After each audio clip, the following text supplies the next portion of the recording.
Hello guys and greetings from Greece. This is Petros and today I will be doing the unboxing of the Soundcraft Signature 12 MTK console.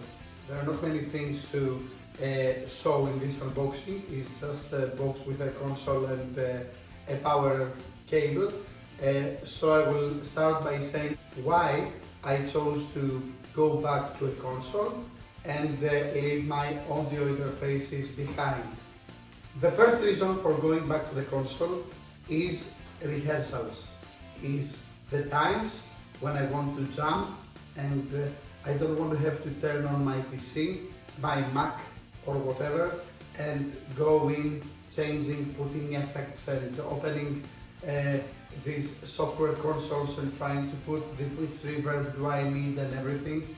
So I just turn on my mixer, I plug in whatever I want to plug in, I turn on my mics, my everything, and I can jam without doing anything else. Sometimes I want to just rehearse new songs for my gigs, or I want to test some new melodies for my new original songs, and I don't want all the hassle of turning on the computer and going in the mixer and trying to figure out which, where and everything.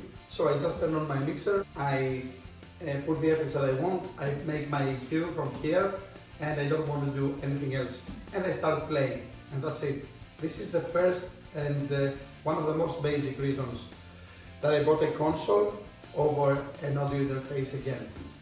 The second reason is that I wanted my effects and my nice sound in my headphones while tracking without a lot of hassle. You know that most of the interfaces don't have DSP chips on them, so you have to go in Cubase, create an FX send channel and monitor through Cubase and all this stuff and all this hassle again with no reason.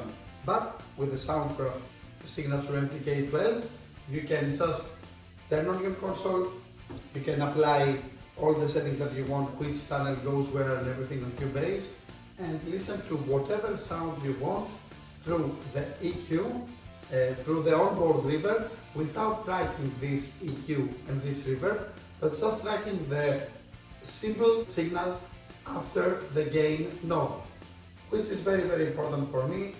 I think that it takes less time to set up and it's much more user-friendly and not inspiration-killing, if you understand what I mean. Of course, you know that I had audio interfaces with onboard chips like the Steinberg UR44C or the Antelope Zen Go. The effects were fantastic, the preamps were very, very good, and I could do the same job, but I had to open software consoles, software mixers, put the effects there that I wanted, try with my mouse and with my keyboard to fix all these effects. I'm old school, I'm 45, I don't know how old you are, but I learned with knobs and I prefer knobs. The third and also very, very important reason that I wanted to buy and try this Soundcraft 12 MTK signature mixer is the fact that you can return those channels from your DAW to your console and mix them here and record this stereo mix on a new channel on Cubase. What does this mean?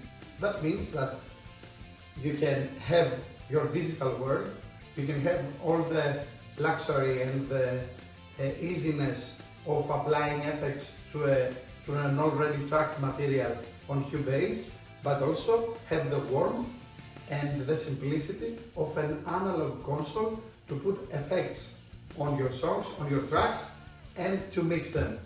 I think that this is very inspiring, and I hope, as people say on other YouTube videos, that it will add some warmth and some glue on the tracks that I'm going to record without a lot of hassle again. You're going to hear this word a lot this day. But let's go on with the unboxing.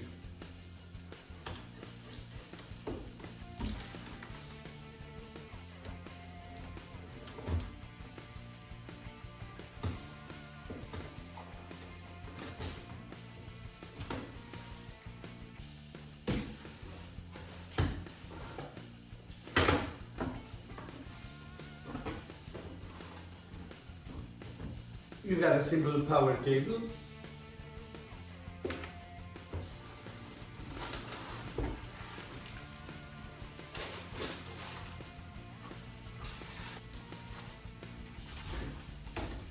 And this is the mixer.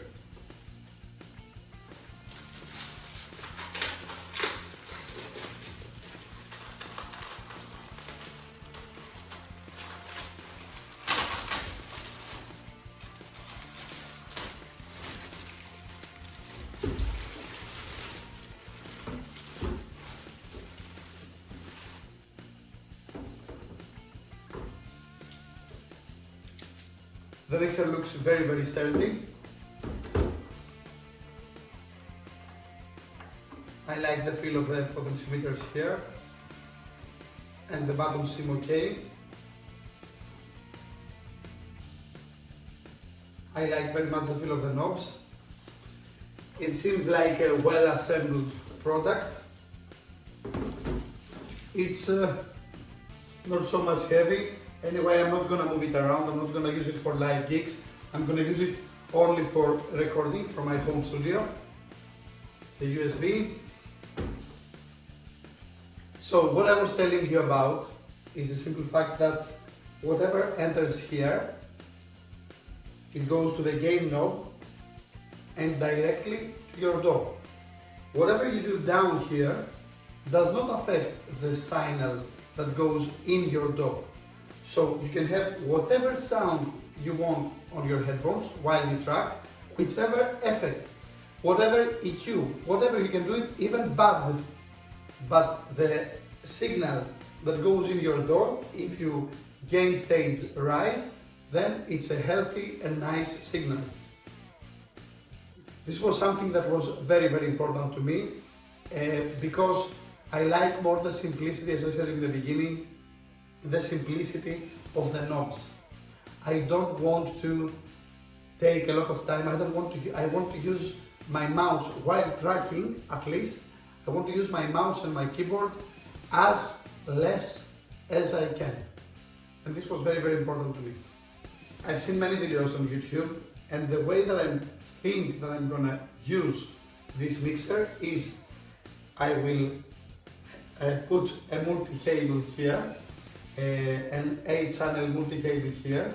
I will bring my inputs somewhere else in my room where they should be, where they look better and where they are easier to get to. And I'm gonna use the group 1 and 2, I'm gonna use them and their output for my additional headphones. I'm gonna have a pair of headphones here, which I'm gonna use mainly for mixing and mastering, and I'm gonna have my tracking headphones through the group 1 and 2 to my headphone amplifier, so as for everybody in the room or me to be able to have a nice sound when they track. From these buttons here, I'm gonna be able to send the channels that I want to these two groups, and from these two buttons, I'm gonna send my groups to the master. Very easy. I think that it will not be difficult to work with this mixer. Some cons that I find, but not very important to me. First of all, there is only one phantom power switch for all the channels. That means that either you've got phantom power on all channels or no channels. This, for some of you, might be a problem because some people use old ribbon microphones or whatever else that will get destroyed by phantom power. But I haven't got a ribbon mic, and I know that phantom power does not affect the dynamic mics. But also, if I buy now a ribbon mic, I'm sure that it's not going to be a vintage ribbon mic, it's going to be something new, that most of them are not affected by phantom power. People say on YouTube that the equalizer is very nice and the bands are very nice in this console. It's like this British EQ that they say. And the lexicon effects also, we know that are some of the greatest effects out there for recording, but also for live gigs. There are two dBx limiters here. I don't know if I'm gonna use them too much, but It's a nice addition. We've got two hyzer channels for my electric guitar and bass. There are some low cut switches here, and these are the buttons that are used for the USB return. What does that mean? That you assign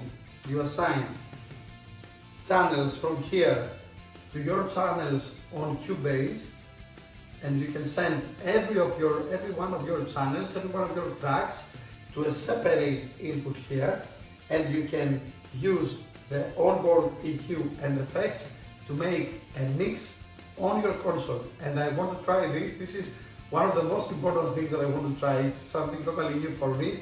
I wish I could be in the position to buy the 22 MTK now, so bring all my song tracks on the console and play with it. Unfortunately, I bought this. I'm okay for most of the cases with this, and I will make some groups on my own, like I will put all my guitars left and right on 1 and 2. I'm gonna put the drums in 2 channels. I'm gonna put bass guitar on 1. I'm gonna put maybe some strings or pianos or anything, or another 2 channels. I think that I will find my way around less channels, but I would like to have more. So guys, I'm telling you, I bought more buttons, but I'm using them for more simplicity. It's much easier for me to grab a knob and just turn it than to go to my software console mixer and there try to fix the EQ or the reverbs of a song while tracking. You know, while tracking, there is only one thing: to satisfy the person who plays, so that they can play or that they can sing the best they can. And I think with this EQ, with this reverb here, without so many software hassle, it will be easier. For the recording part of the tracking, the most important thing is gain staging. This is the same, either you do it from here, or from the Steinberg, or from the Focusrite, or from the Antelope, or whatever. The preamps, I heard good things about the preamps. I think generally, guys, I'm not gonna have a problem.